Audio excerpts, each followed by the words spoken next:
दोस्तों मेरे कुछ व्यूअर्स के ये सवाल थे कि अगर गवाह बुलाए जाने पर कोर्ट में पेश नहीं होता है या गवाह गवाही देने के लिए नहीं आता है दोस्तों, तो ऐसी स्थिति में क्या हो सकता है कि जब कोई गवाह बुलाए जाने पर पेश नहीं होता है दोस्तों, तो क्या गवाह के खिलाफ भी गिरफ्तारी वारंट जारी किया जा सकता है। दोस्तों इसे आमतौर पर अपराध के बजाय दोस्तों कानूनी मुद्दा माना जाता है। हालांकि कोर्ट के आदेश का पालन न करने पर, विफल होने पर गवाह के खिलाफ कोर्ट ऑफ कंटेम्प्ट यानी कि न्यायालय की अवमानना का आरोप दायर किया जाता है दोस्तों। और जब ये आरोप दायर किया जाता है दोस्तों, तो इसके अगेंस्ट जुर्माना या जेल दोनों हो सकता है दोस्तों। और किसी भी केस में गवाह की जो अनुपस्थिति होती है दोस्तों, किसी भी केस में गवाह के पेश ना होने पर उस केस में निगेटिव प्रभाव डालती है दोस्तों। और गवाह की उपस्थिति को बाध्य करने के लिए कोर्ट गिरफ्तारी वारंट जारी कर सकता है।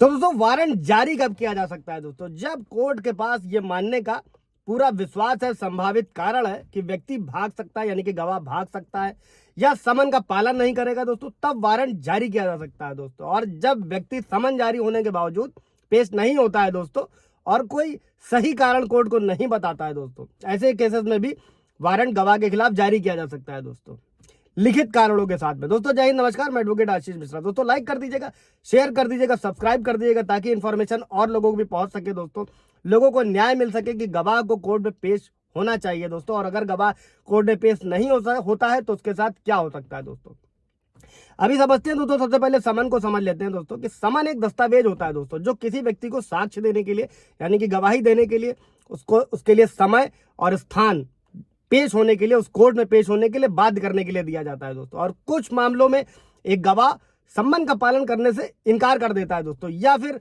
कोर्ट में नहीं होता है या पेश होने में विफल रहता है दोस्तों। और ये कई कारणों से हो सकता है, जिसमें मान लीजिए डर है, किसी तरीके का व्यक्तिगत चोट का डर है, या कानूनी दायित्वों के बारे में जानकारी की कमी है दोस्तों, कानून की जानकारी की कमी है दोस्तों। ये कई सारे कारण शामिल है दोस्तों। और अगर कोई गवाह ऐसा करने के लिए बुलाए जाने के बावजूद भी कोर्ट में पेश नहीं होता है दोस्तों, तो कोर्ट उसकी गिरफ्तारी का वारंट जारी कर सकता है दोस्तों। और गिरफ्तारी वारंट जो होता है एक बहुत ही महत्वपूर्ण कानूनी कार्रवाई दोस्तों, जिसे केवल सिर्फ और सिर्फ अंतिम उपाय के रूप में यूज किया जाता है दोस्तों। इसको समझिएगा, ये अंतिम उपाय होता है दोस्तों, इससे पहले की प्रक्रिया अलग होती है। और जब गवाह की उपस्थिति सुनिश्चित करने के लिए कहीं ना कहीं सारे प्रयास विफल हो जाते हैं दोस्तों, यानी कि सम्मन देने के बाद में पेश नहीं होता, तब गिरफ्तारी वारंट जारी किया जाता है दोस्तों।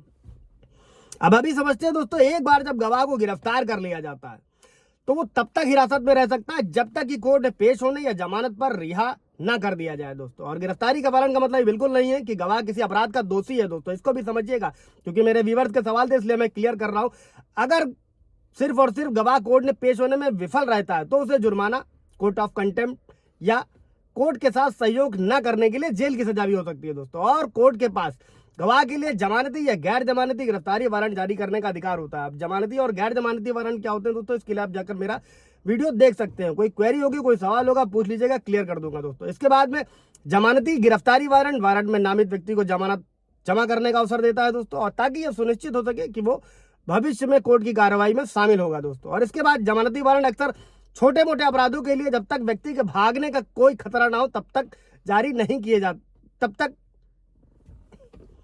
और दोस्तों जो जमानती वारंट होते हैं ये अक्सर छोटे मोटे अपराधों के लिए, जब तक किसी व्यक्ति के भागने का कोई खतरा ना हो तभी जारी किए जाते हैं दोस्तों। दूसरी ओर जो गैर जमानती वारंट होते हैं, जब जमानत देने का कोई विकल्प नहीं बचता है दोस्तों, इसके बजाय व्यक्ति को कोर्ट के सामने या जज के सामने पेश करने के लिए तय किया जाता है, तब गिरफ्तारी वारंट जारी किया जाता है दोस्तों। कि उसे ट्रायल जब तक लंबित रहेगा रिहा किया जाना चाहिए या नहीं किया जाना चाहिए दोस्तों, ये कोर्ट पे निर्भर करता है। और साथ में गैर जमानती वारंट आमतौर पर गंभीर अपराधों के लिए, जहां पर कोई फरार हो सकता है या सबूतों को नष्ट कर सकता है, उसके लिए जारी किया जाता है दोस्तों। और अगर कोर्ट किसी गवाह की गिरफ्तारी के लिए वारंट जारी करता है दोस्तों, तो गवाह के पास आमतौर पर कुछ विकल्प होते हैं, उनको भी समझ लीजिएगा। सबसे पहले वो वारंट के बारे में जैसे ही पता चलता है गवाह को कि वारंट इशू हुआ है, वो कोर्ट में पेश नहीं हो रहा था, तो वो आत्मसमर्पण कर सकते हैं दोस्तों। इससे पता चलता है कि गवाह अब कानूनी प्रक्रिया में सहयोग देने के लिए तैयार है दोस्तों। और दूसरा, गवाह अपने अधिकारों और जो कानूनी विकल्प है उनके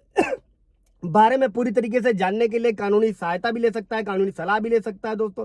तीसरा क्या है दोस्तों, गवाह वारंट को रद्द करने के लिए चुनौती दे सकता है, प्रस्ताव दायर कर सकता है, केस आगे बढ़ा सकता है, कह सकता है, खासकर अगर उसे लगता है कि वारंट अनुचित या अन्यायपूर्ण तरीके से किया गया है दोस्तों, यानी कि उसे खबर नहीं थी। इस पे भी अगर कोई क्वेरी होगी, कोई सवाल जवाब होगा दोस्तों, तो पूछ लीजिएगा और इस चीज को समझ लीजिएगा। गवाह अगर आप हैं किसी केस में तो कोर्ट में जरूर पेश हो, ना पेश होने पर, यह भी मैंने वीडियो में आप लोगों को बताया, कोई सवाल जवाब होगा पूछ लीजिएगा। Thank you.